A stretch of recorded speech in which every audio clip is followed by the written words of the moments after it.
I never thought I'd be the guy sitting here, telling a story like this, but life has a funny way of smacking you upside the head when you least expect it. My name's Mike, and I've been married to Lisa for about 5 years now. We met in college, had a pretty good run, or so I thought.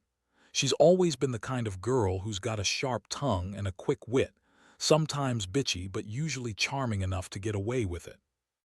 We had a relatively normal life, decent jobs, a nice apartment, and most weekends we'd hang out with friends, go out, do our thing. But the last couple of months, something changed. I started noticing little things. She'd be on her phone more than usual, hiding her screen when I walked into the room. She'd come home late from work claiming she had to stay at the office, but her stories didn't always add up. She was more irritable, snapping at me over minor stuff, like I was somehow the problem. I tried to brush it off, told myself she was just stressed or tired. We've had our fights before, but this felt different. It felt like she was hiding something, but I couldn't quite put my finger on what. Then came the barbecue last weekend. It was supposed to be just a fun, laid-back thing at Mark's place. A bunch of friends, some beer, a grill, and good old-fashioned small talk. I was looking forward to it because I thought I was in a pretty good place with Lisa. We'd been texting all day, joking about what to bring, and I even teased her about wearing that cute sundress she'd bought last month. That day she seemed a little off, but she shrugged it off when I asked if everything was okay. She said she was just tired and that she'd be fine. The party started in the early evening. I was having a good time, catching up with people I hadn't seen in a while. Lisa was her usual self, flirty, bitchy, throwing some snarky comments here and there, but nothing out of the ordinary. Then I saw her. She was standing near the grill talking to Mark, my best friend since high school. They looked too comfortable. The way she was leaning in toward him, laughing at something he said, it wasn't casual. It was intimate. I froze for a second, my stomach clenched. I felt like I'd been punched in the gut. What made it worse was the way she looked at him. There was this spark, this edge of flirtation that I didn't recognize from her around anyone else. And Mark, he wasn't exactly innocent either. The way he was laughing and touching her arm lightly like they shared some secret joke. I looked away, but I couldn't unsee it. My mind kept replaying that moment over and over, knowing I'd just witnessed something I shouldn't have. It was clear they had something going on beneath my nose, and I felt this horrible sense of betrayal creeping in. That's when the alarm bells started ringing loud in my mind, and I knew I had to face the truth, no matter how much it was going to hurt. After catching that moment at the barbecue, everything else sort of blurred out. I couldn't focus, couldn't breathe right. My mind kept circling around what I saw, her close, flirtatious laugh, the way Mark looked at her like she was the only thing that mattered. It was like a punch to the stomach, but also like the entire ground beneath me had just shifted. I knew, deep down, that what I saw wasn't just friendly banter or a harmless joke. It was something more, something that shouldn't be happening behind my back. I spent the rest of the night pretending everything was normal. I kept my distance from Lisa, watched her from across the yard, trying to read her face. She acted like nothing was wrong, flippant, bitchy as usual, throwing around snide comments and teasing everyone. But I could see the flicker of guilt in her eyes when she caught me looking. Still, she played it off as usual. "Relax, Mike," she snapped once when I asked her if she was feeling okay. "You're overthinking again." "Yeah, right, overthinking. How about overreacting?" No, I was just thinking about how I'd been blind for months, ignoring all the signs, trying to convince myself she was just stressed or tired. That night, I couldn't sleep. My mind kept circling back to her and Mark, the secret they were obviously hiding. I kept asking myself, how long? How long has this been going on? Was I just blind to it? I felt this strange mixture of anger and sadness. Deep ache in my chest that I couldn't shake. The worst part was knowing I trusted her.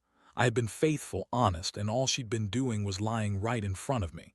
And Mark, my supposed best friend, was just as guilty. I felt betrayed on every level. The next morning I woke up with this terrible resolve. I knew I couldn't just let it slide. I needed answers. I needed to confront her, see what she'd say, see if she'd even bother to lie her way out of it. I decided I wouldn't wait. I got up, made some coffee, and sat there staring at my phone, debating whether to call her or just wait to catch her in another lie. I knew she'd spin some story, probably convince herself that it was just innocent, that I was overreacting. But I was done being naive. I texted her first thing, "We need to talk. Now."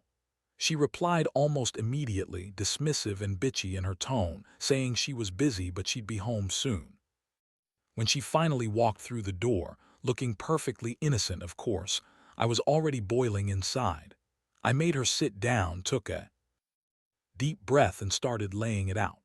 "Lisa, I saw you. I saw you flirting with Mark at the barbecue. Don't lie to me, just tell me what's going on."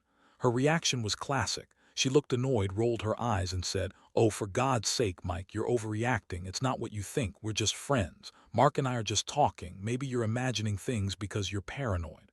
I stared at her, feeling my blood boil. Imagining things? Are you kidding me?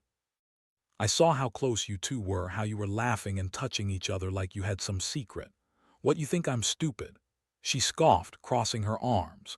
"Look, I don't have time for your stupid accusations. You're acting crazy. Mark and I, we're just friends, like I said. It's not a big deal. You're just jealous or insecure. You always jump to conclusions, Mike.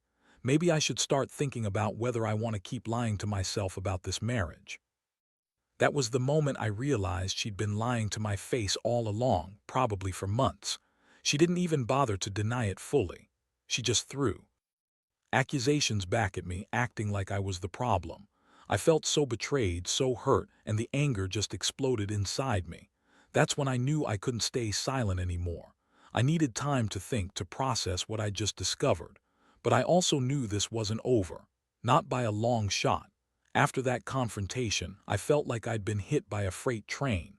Everything was spinning and I couldn't focus on anything else. I kept replaying her words, her dismissive tone, how she brushed off what I saw like it was nothing. She lied so effortlessly, like it was just another day for her. I couldn't believe I trusted someone like her, someone who could so easily betray me and then turn it around by calling me crazy or insecure. It was a punch to the gut, and honestly, I felt like I'd been punched so many times I didn't know if I'd ever be able to stand up straight again. I spent the next few days in a kind of fog. I couldn't eat properly, couldn't sleep, and I was constantly checking my phone, expecting her to text or call, trying to deny what I saw but knowing deep down it was the truth. I decided I needed to get some clarity, so I started digging through her phone when she was out, snooping, I guess.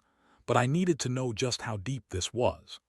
I found a string of messages between her and Mark, nothing explicit, but enough to tell me they'd been talking regularly, meeting up in secret and sharing flirtatious messages that made my skin crawl. There were texts like, "Can't wait to see you tonight," and "You're the only one who really gets me," that kind of thing. It was clear they'd been sneaking around for a while. I felt a mixture of rage and heartbreak. How could she do this? How could my best friend betray me like that? I thought about all the time I'd spent trusting Mark, sharing things with him, considering him a brother. And now I found out he was just waiting for the right moment to screw everything up. I decided I couldn't keep going like this without addressing it again. But this time, I wanted to confront her with everything I'd found. I set up a meeting at our place, figuring I needed to see her face to hear her lie or admit the truth. When she got home that evening, I was already waiting. She looked annoyed, like I was wasting her time, but I didn't care. I laid it all out, the messages, the way she'd been acting, her lies. I told her I knew she'd been cheating, that I'd seen enough to know she wasn't just a bit stressed. She was actively lying to my face. Her reaction was pure arrogance. She snorted and rolled her eyes, then said, "You're overreacting, Mike. You're making a big deal out of nothing. Mark and I, we're just friends. You're imagining things because you're insecure. Honestly, I don't owe you an explanation. Maybe you're the one who needs to get his act together." The way she said it, like I was the crazy one, made my blood boil. I felt this deep sense of betrayal, not just because she cheated, but because she was so callous about it, like I was nothing to her. That night was the worst. I kept thinking about everything. The lies, the betrayal, the fact that my best friend had played me for a fool. I felt so stupid for trusting her, for thinking we had something real. I'd always believed in honesty, in loyalty. And now all I had left was a shattered piece of what we once built together. I couldn't sleep, couldn't eat, just sat there staring at the ceiling, replaying every moment, every lie, every betrayal. The emotional pain was overwhelming, and I wondered how I'd ever move past it. It felt like my life was falling apart, piece by piece, and I didn't know how to stop it. The days that followed were a blur. I tried to keep things together, go about my business, but inside I was unraveling. Every time I saw her, I could feel the tension, the unspoken truth hanging in the air. I kept asking myself if I should just cut her loose and walk away, but part of me refused to accept that. I still loved her, or at least I thought I did. But the more I thought about it, the more I realized I'd been a damn fool to trust her so blindly. One night I decided I had to do something drastic. I couldn't keep pretending everything was okay. I decided to check her phone again, this time more thoroughly. I needed proof, cold and undeniable. I stayed up late scrolling through her messages, her photos, her social media. That's when I found something that made my blood run cold. A recent picture she posted with Mark, captioned "Best weekend ever," and tagged at some hotel downtown. The thing was, she told me she was working late that night. I knew she'd lied. I could feel it in my gut. I was furious. That was the moment I realized she'd been lying to me for a while, maybe even since the barbecue.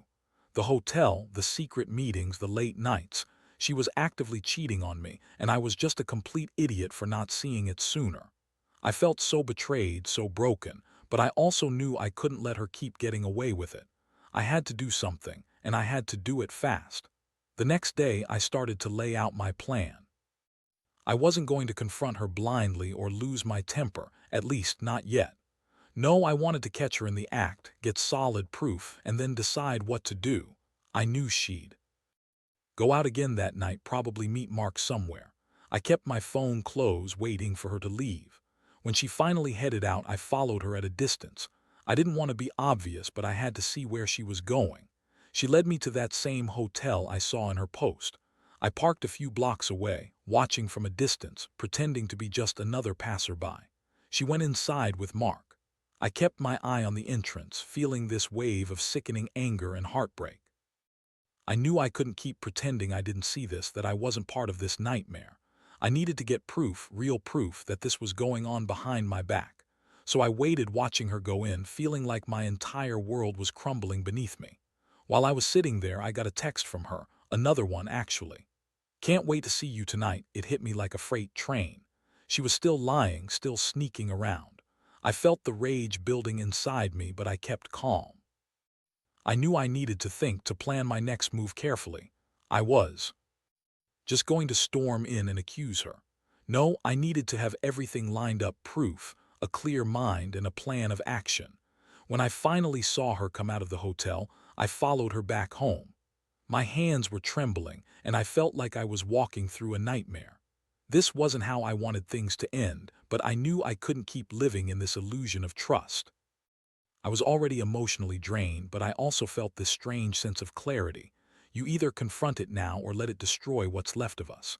I didn't want to be the guy who got cheated on, but I also wasn't going to be the fool who ignored it forever. I had to decide what to do, and I had to do it soon.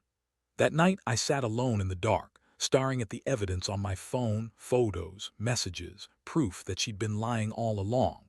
It was like a punch to the chest every time I looked at it. My mind raced with 1,000 thoughts. How long has she been doing this? How many times did she lie to me? Did I even know who she was anymore? The betrayal cut so deep I wondered if I'd ever be able to repair what was broken, or if I should just cut it loose and walk away. I knew I couldn't keep going like this. The next morning, I woke up feeling like I'd been hit by a truck. I had made up my mind. I was going to confront her again, but this time I'd be prepared. I wanted the truth, raw and unfiltered. I didn't want her to spin her lies anymore. I needed to hear it from her lips. Either she owned up or she denied everything, but I was done playing her game. When she came home that evening, I was already waiting. I told her to sit down. Her face was smug, like she thought she'd outsmarted me. I looked her straight in the eyes and said, "Lisa, I know about the hotel. I saw the pictures, the messages. I know you've been cheating on me with Mark. Don't bother lying. Just tell me the truth. How long has this been going on?" Her reaction was classic. She scoffed and rolled her eyes like I was wasting her time. "Oh, please, Mike, you're so paranoid. I told you Mark and I are just friends. You're overreacting because you're insecure. You always jump to conclusions." Her tone was mocking, like she thought I was some kind of fool for believing her. I felt my blood boil. "Don't lie to me, Lisa. I know better. I saw the messages, the pictures. You've been sneaking around behind my back for months. How could you do this to me, to us?" She shrugged, still acting dismissive. "Honestly, you're making a big deal out of nothing. Maybe you're the one who's insecure. Mark and I were just having some fun, that's all. You're always so jealous, so controlling. Maybe you should look at yourself before pointing fingers." That was it. I couldn't believe her stupidity, her arrogance. I felt like I was about to explode. How could she sit there and lie so effortlessly, like I was the crazy one? I was hurt, furious, and completely exhausted. I realized that she'd been lying and cheating all along, and I'd been pretending everything was fine. That betrayal, that utter lack of respect, was something I knew I'd never forgive. I told her I needed some space, that I couldn't stay in the same house with her anymore. I told her this wasn't just about the cheating. It was about trust, respect, and the fact that she had completely discarded everything we built together. She threw some more bitchy remarks, saying I was overreacting, that I was making a scene, but I didn't care. I just wanted her out of my life for now. I knew I had to think to decide whether this was salvageable or not, but right now I felt broken and lost. In the days that followed, I kept replaying everything. The barbecue, her lies, the hotel, Mark's smile in those photos. It was like my mind was stuck on a loop, tormenting me with all the signs I'd ignored, all the moments I'd dismissed as trivial. I felt betrayed on every level, not just by Lisa but also by Mark, my supposed best friend. How could they both do this to me? The one person I trusted most in the world and the guy I'd shared so much with. It was a brutal lesson in how blind trust can be, and how easy it is to be fooled by people you think you know. I made the decision to leave, not just because she cheated, though that was a big part of it, but because I realized I deserved better than someone who could lie so effortlessly, who could betray me behind my back and then mock me when I confronted her. I packed my things slowly, feeling this strange mix of relief and heartbreak. It was like mourning a loss I never saw coming. All I wanted was to find some peace, some clarity.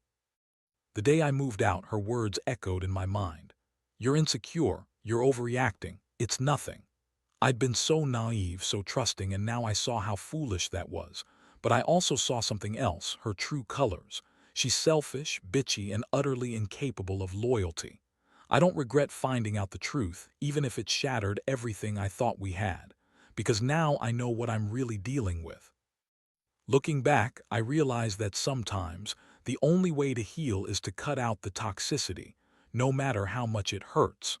I've learned to trust myself again, to listen to that little voice that's always trying to tell me when something's wrong. And I've learned that no matter how deep your feelings run, you can't fix someone who refuses to see their own flaws or take responsibility. So here I am, a little wiser, a lot more cautious.